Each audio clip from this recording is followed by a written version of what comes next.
Hello everyone, welcome back to my channel.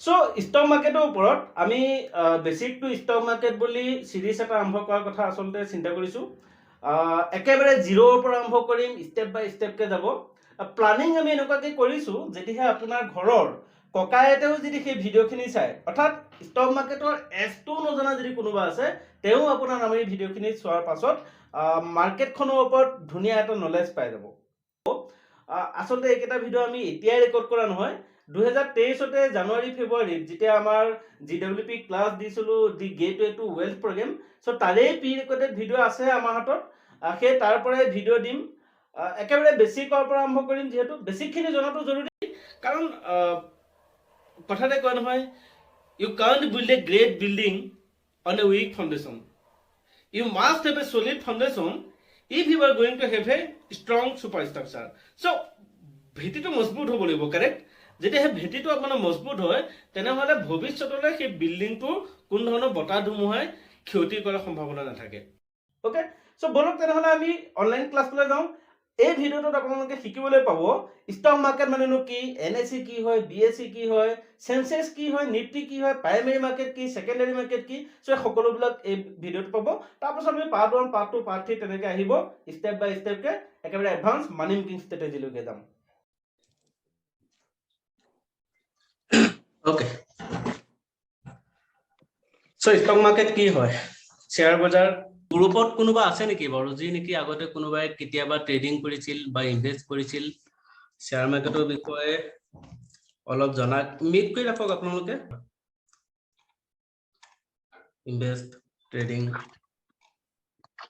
Hello' হয় মই সনেশ্বৰ নাথ ওদালগুৰিৰ পৰা ক'লো মই যোৱা জুলাই মাহত অলপমান ইনভেষ্ট কৰিছো এইটো মানে মোৰ প্ৰাথমিক শিকিবৰ কাৰণেহে তাত লাভ বা লোকচানৰ কোনো হেৰি নাই মই জাষ্ট শিকিম বুলি আৰু মই ভাবো যে যিকোনো বস্তু এটা সাকসেস হ'বৰ কাৰণে প্ৰথমতে ফেইল হ'বই লাগিব ধৰক মোৰ লোকচান কৰিলেহে মই লোকচানৰ পৰাই মই শিকিম বুলি ভাবিছিলো বৰ্তমান প্ৰথমতে এইটো ইনভেষ্ট আৰু ট্ৰেডিঙৰ কাৰণে নহয় ইনভেষ্ট অলপমান বেছি নহয় 3-4 হাজাৰ মান টকা প্ৰথমতে ভালেই বাৰু গ্ৰ' হৈ আছিল তাৰপিছত বজাৰ ডাউন হৈ আহিল আৰু মই বেছি মানে প্ৰিফাৰ কৰিলো পেনি ষ্টক যাৰ কাৰণে মোৰ অলপমান বৰ্তমান অলপ লছ আৰু 1% বা 0.75 0.5% এনেকুৱা লছ হৈ আছে ওভাৰঅল যেটো মানে পেনি ষ্টকত গৈছিল আপুনি কি কয় পেনি ষ্টকত গৈছিল পেনি ষ্টক হয় দুটামান আৰু এনে মিড কেপ দুটামান ষ্টক লৈছিলো আদানি পাৱাৰ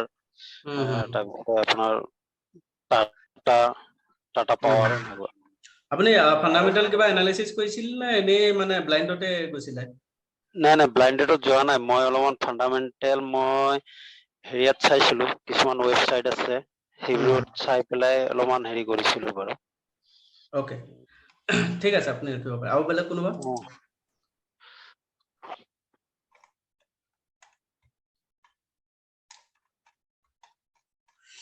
নাই নতুন প্ৰায় সকলো নতুনে হয় মই নতুন সকলো আসলতে মোৰ টাৰ্গেট আছিল একেবাৰে জিৰোৰ পৰা আমি আৰম্ভ কৰিম বুলি কৈ আছিলো মই বাৰে বাৰে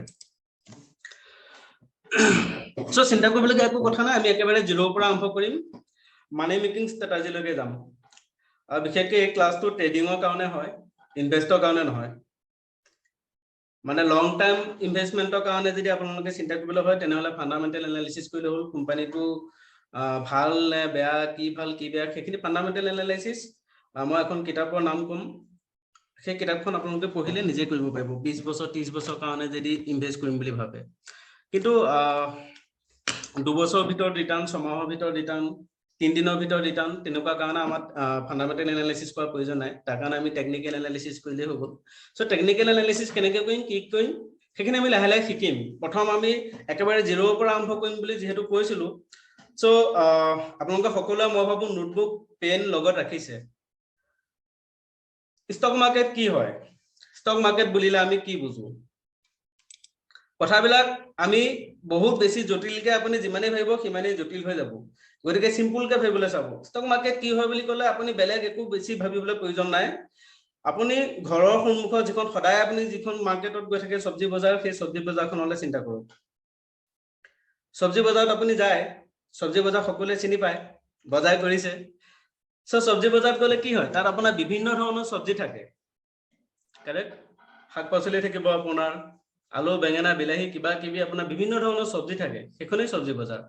তো শ্বেয়াৰ মাৰ্কেটো একেই, চব্জি বজাৰত যিদৰে চব্জি থাকে শ্বেয়াৰ মাৰ্কেটত সেইদৰে বিভিন্ন কোম্পানী বিলাকৰ শ্বেয়াৰ থাকিব, বিভিন্ন কোম্পানী বিলাকৰ শ্বেয়াৰ থাকিব। যেনেকে আপোনাৰ এনাৰ্জি, মেটেৰিয়েল, ইণ্ডাষ্ট্ৰিয়েল, কনজিউমাৰ, এনেকে মুঠ 11টা সেক্টৰ আছে। এই 11টা সেক্টৰৰ ওপৰত ডিপেন্ড কৰি সম্পূৰ্ণ শ্বেয়াৰ মাৰ্কেটখন চলি আছে। এটা আপোনালোকে নোট কৰি ৰাখক, ষ্টক মাৰ্কেটত মুঠ 11টা সেক্টৰ আছে। এই 11টা সেক্টৰৰ ওপৰতে গোটেই শ্বেয়াৰ মাৰ্কেটখন চলি আছে। যিদৰে আপোনাৰ চব্জি বজাৰত আপোনাৰ বিভিন্ন ধৰণৰ চব্জি থাকে, চব্জিখিনিৰ ওপৰতে চব্জি বজাৰ চলি থাকে। তো একে আপোনাৰ শ্বেয়াৰ মাৰ্কেটত আপোনাৰ এই 11টা সেক্টৰৰ ওপৰতে গোটেই আপোনাৰ শ্বেয়াৰ মাৰ্কেটখন চলি আছে। ইণ্ডাষ্ট্ৰিয়েল বুলি ক'লে কি বুজিম আমি? ইণ্ডাষ্ট্ৰিয়েল বুলি ক'লে আপোনাৰ বিভিন্ন কোম্পানী, যিকোনো কোম্পানী আপোনাৰ ধৰি লওক ৰিলায়েন্স হওক, টাটা হওক, তেনেকুৱা সেই কোম্পানীবিলাক ইণ্ডাষ্ট্ৰিয়েল আপোনাৰ যিটো সেক্টৰ, সেই সেক্টৰৰ ভিতৰত আছে। চ' হেল্থ কেয়াৰ বুলি ক'লে মানে আমি তেনেকৈ আপোনাৰ মেডিকেল, এপ'লো ফাৰ্মাচী, চান ফাৰ্মা, তেনেকুৱাবিলাক আপোনাৰ মেডিকেল সেক্টৰত যাব। তো এই আপোনাৰ ফাইনেন্স, সেই সেক্টৰখিনিৰ ওপৰতে, এই 11টা সেক্টৰৰ ওপৰতে গোটেই শ্বেয়াৰ মাৰ্কেটখন চলি আছে।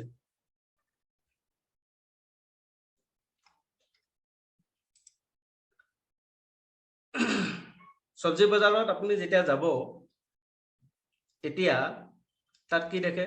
বেপাৰী দেখে আৰু গ্ৰাহক দেখা পায়। তো একেদৰে আপুনি যেতিয়া শ্বেয়াৰ মাৰ্কেটত যাব, তেতিয়া তাত আপুনি ট্ৰেডাৰ দেখিব আৰু ইনভেষ্টৰ দেখিব। পাৰ্থক্য একো নাই, চব্জি বজাৰ আৰু শ্বেয়াৰ বজাৰৰ মাজত পাৰ্থক্য একোৱেই নাই। আমাৰ ষ্টক মাৰ্কেট বুলি বহুতে ভয় কৰি থাকে, ষ্টক মাৰ্কেট কি হয়, অনলাইনৰ হয়, একো নেদেখা বস্তু, কিবা আগতে নুশুনা বস্তু। চ' ভয় কৰিবলগীয়া একো কথা নাই, একেবাৰে চিম্পুল। আপুনি চব্জি বজাৰখনলৈ চিন্তা কৰি লওক, চব্জি বজাৰত বিভিন্ন ধৰণৰ চব্জি থাকে। শ্বেয়াৰ মাৰ্কেটত, ষ্টক মাৰ্কেটত আপোনাৰ বিভিন্ন ধৰণৰ কোম্পানী বিলাকৰ, বেলেগ বেলেগ কোম্পানী বিলাকৰ শ্বেয়াৰ থাকিব। চব্জি বজাৰত আপোনাৰ কম দামী চব্জিও থাকে, দামী চব্জিও থাকে। চ' একেই আপোনাৰ ষ্টক মাৰ্কেটতো আপোনাৰ কিছুমান দামী শ্বেয়াৰো থাকিব, কম দামী শ্বেয়াৰো থাকিব। আমি কি শিকিব লাগে? ষ্টক মাৰ্কেটৰ পৰা সেইটো কোনটো ভাল শ্বেয়াৰ কিনিব পাৰো, যিটো শ্বেয়াৰে আমাক বেনিফিট দিব পাৰে ভৱিষ্যতলৈ।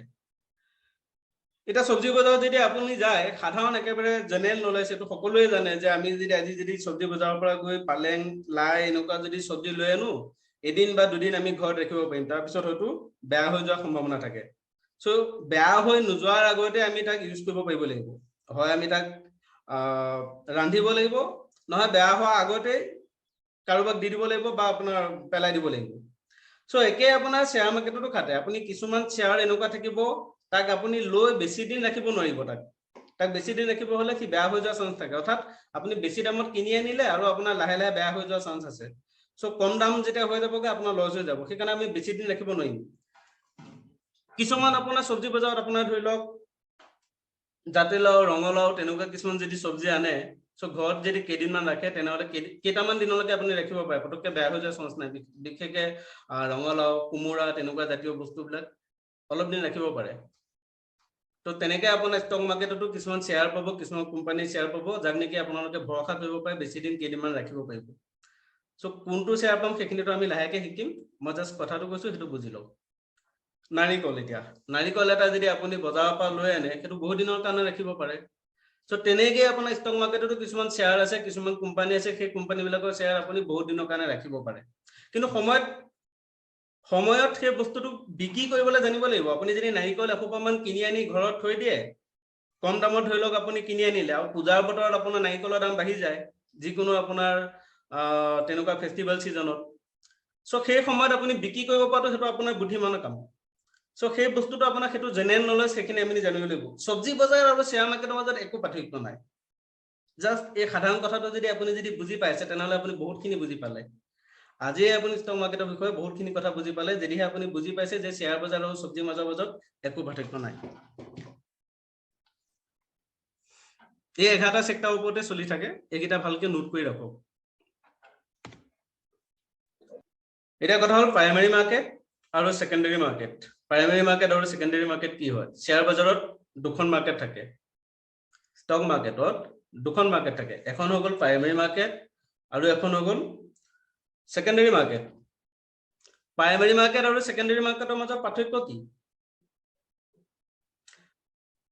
প্ৰাইমেৰী মাৰ্কেট এতিয়া ধৰি লওক ভাৰতৰ বিখ্যাত উদ্যোগপতি মুকেশ আম্বানীৰ কথা ধৰি লওক। মুকেশ আম্বানীয়ে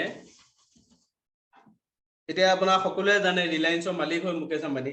কাইলৈ যদি মুকেশ আম্বানীয়ে চিন্তা কৰে যে মই এটা গাড়ী কোম্পানী খুলিম, সো সেই গাড়ী কোম্পানীটো খুলিবৰ কাৰণে মুকেশ আম্বানীক ধৰি লওক 2000 কোটি টকা লাগে।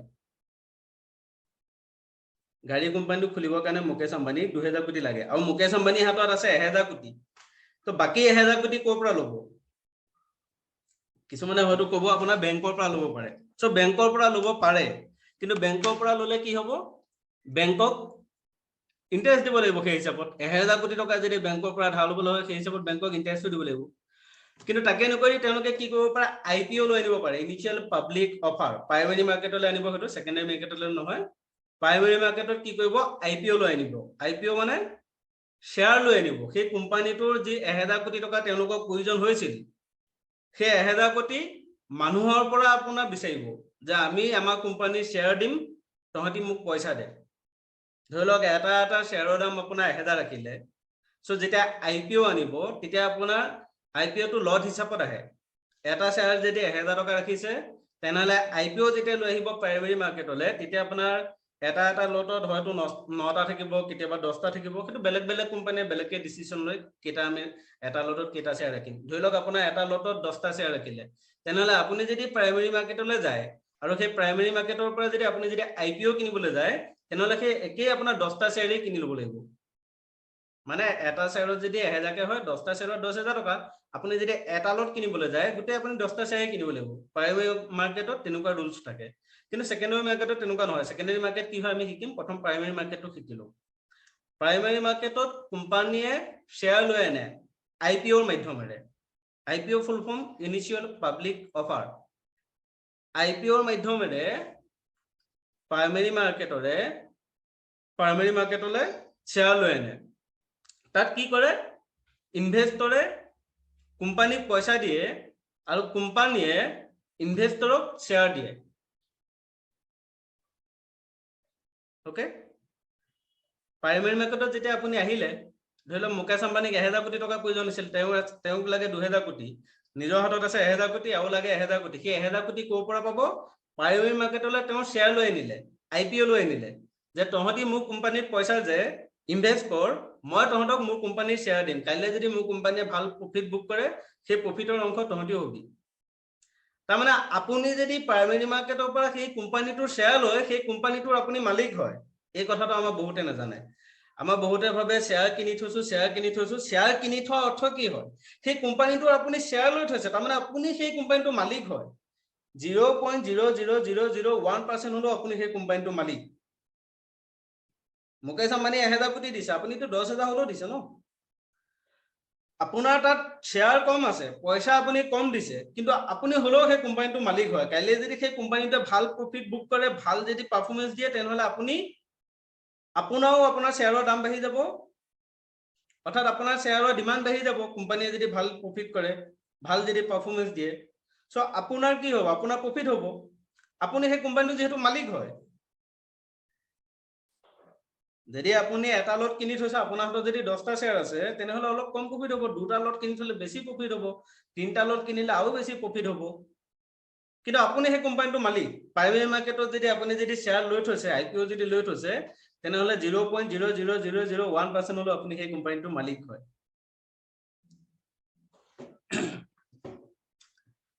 প্ৰাইমেৰী মাৰ্কেট বুজি পালে? প্ৰাইমেৰী মাৰ্কেটলৈ IPO লৈ আহে, ইনভেষ্টৰে কোম্পানীক পইচা দিয়ে আৰু কোম্পানীয়ে ইনভেষ্টৰক শ্বেয়াৰ দিয়ে। সো একেদৰে আপোনাৰ সেকেন্ডাৰী মাৰ্কেট, যিখনক আমি ডে টু ডে মাৰ্কেট বুলি কওঁ, মানে এখন আপোনাৰ 9টা 15 পৰা আৰম্ভ হয়, প্ৰতিদিনে 3টা 30ত ক্লোজ হয়। এই যেটো প্ৰাইমেৰী মাৰ্কেট আপোনাৰ যেতিয়া কোম্পানী এটা খুলিব, সেই কোম্পানী এটা খুলিব মানে নতুন কোম্পানী যে আহিব প্ৰাইমেৰী মাৰ্কেটলৈ, তেনেকুৱা কথা নহয়। NSE আৰু BSE কাম কি হয়? NSE আৰু BSEৰ কাম হ'ল বায়াৰ আৰু সেলাৰক লগ কৰোৱা মইতো এটা কৰো যে সেকেন্ডাৰী মাৰ্কেটত আপোনাৰ কোম্পানী কোনো ৰুল নাই তাত যি আছে আপোনাৰ সেলাৰ আৰু বায়াৰে আপোনাৰ ইনভেষ্টৰক কিনা বেচা কৰিব বা ট্ৰেডাৰৰ পৰা কিনা বেচা কৰিব তো এই যে আপোনাৰ কিনা বেচা কৰিব তাক কোনে লগ পাব বায়াৰ আৰু সেলাৰক কোনে লগ পাব মই আজি যদি কাবাক যদি শেয়াৰ দিছো মই ধৰি লওক আপোনাক শেয়াৰ বিক্ৰী কৰিছো আপুনি মোৰ পৰা শেয়াৰ লৈছে আপোনাৰ আৰু মোক যেটো লগ কৰাব হেতু কোনে লগ পাব NSE আৰু BSE NSE আৰু BSEৰ কাম হৈ গল বায়াৰ আৰু সেলাৰক লগ কৰোৱা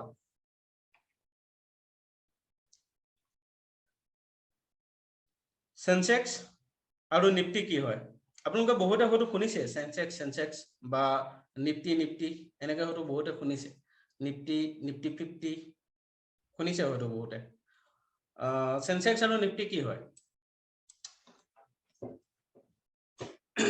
NSE আন্ডাৰত যিখিনি কোম্পানী আহিলে ধৰি লওক আপোনাৰ কাইলে ৰিলায়েন্সে গাড়ী কোম্পানীটো যেটো খুলিব বুলি মই কৈছিলো XYZ যিয়ে নহক লাগিলে XYZ ধৰি লওক কোম্পানী এটা খুলিলে সেই কোম্পানীটো ক'ত ৰেজিষ্টাৰ হ'ব NSE ৰেজিষ্টাৰ হ'ব NSE টো ৰেজিষ্টাৰ হ'ব পাৰে BSE টো ৰেজিষ্টাৰ হ'ব পাৰে BSE টো বহুত পুৰণা হয় আমাৰ 1800 শতিকাতে আপোনাৰ এটো আপোনাৰ আৰম্ভ হৈছিলে BSE NSE টো পিছত আহিছে কিন্তু NSE আৰু BSE দুইটাতে আপোনাৰ ৰেজিষ্টাৰ হ'ব পাৰে আৰু যেতিয়া NSE ধৰি লওক আপোনাৰ NSE কিমান কোম্পানী ৰেজিষ্টাৰ হ'ব পাৰে বহুত হ'ব পাৰে আনলিমিটেড যদি সঠিক ডকুমেন্টস আছে কেনেকে কি সেইখিনি ফৰ্মুলা তেওঁলোকে জানিব আমাৰ সেইবিলাক জানাৰ প্ৰয়োজন নাই আমি যেটো কোম্পানী নখলো যদি কোনোবাই খোলাৰ ইচ্ছা আছে শিকি লব সো NSE আৰু BSE NSE ত কিমান কোম্পানী আপোনাৰ লিস্টেড আছে ধৰি লওক NSE ত আপোনাৰ 1500 কোম্পানী লিস্টেড আছে আৰু BSE টো ধৰি লওক 1700 কোম্পানী লিস্টেড আছে কিমান কোম্পানী লিস্টেড আছে এটা আপোনাৰ NSE টো আছে BSE টো আছে দুইটাতে আছে কিন্তু কিছুমান কোম্পানী এনেকুৱাও আছে যিনেকি NSE তে ৰেজিষ্টাৰ আছে BSE তে ৰেজিষ্টাৰ কৰা নাই বা BSE তে ৰেজিষ্টাৰ আছে NSE তে ৰেজিষ্টাৰ নাই কৰা সো তেনেকুৱা কিছুমান কোম্পানীও আছে কিন্তু যিবিলাক টপ কোম্পানী সেইবিলাক প্ৰায় আপোনাৰ দুইটাতে ৰেজিষ্টাৰ থাকে BSE টো থাকিব NSE টো থাকিব দুইটাই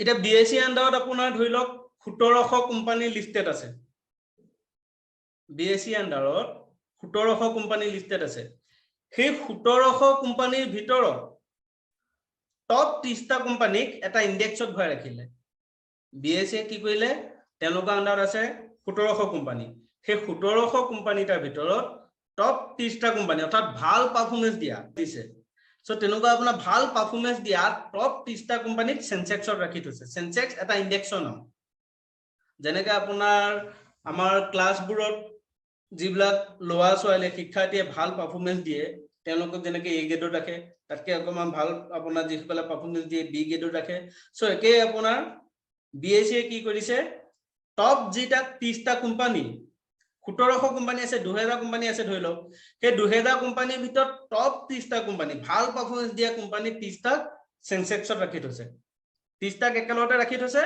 আৰু সেই 30টা কোম্পানীক একেলগতে নাম দিছে সেনসেক্স অৰ্থাৎ সেনসেক্সৰ আন্ডাৰত কেইটা কোম্পানী থাকে 30টা কোম্পানী থাকে সেই 30টা কোম্পানী কোনগিটা যেগিটা নেকি টপ পারফরম্যান্স দিছে অর্থাৎ আজি যদি রিলায়েন্সে ভাল পারফরম্যান্স দিছে রিলায়েন্স আপনার সেনসেক্সত আছে মানে ইন্ডিয়ার টপ কোম্পানির ভিতর যদি রিলায়েন্স আছে আজি রিলায়েন্স আপনার টপ 30টা ভিতর আছে কাইলে যদি রিলায়েন্সে বেয়া কাম কৰিছে কাইলে যদি ৰিলায়েন্স আপনাৰ ডাউন হৈ গৈছে তেনেহলে সেই 30টাৰ ভিতৰৰ পৰা ৰিলায়েন্স ওলাই যাব তাৰ পিছত 31 নম্বৰ যেটো আছিল সেই 31 নম্বৰটো আপোনাৰ সেনসেক্সলৈ সোমাই যাব অৰ্থাৎ ইয়াত চেঞ্জ হৈ থাকে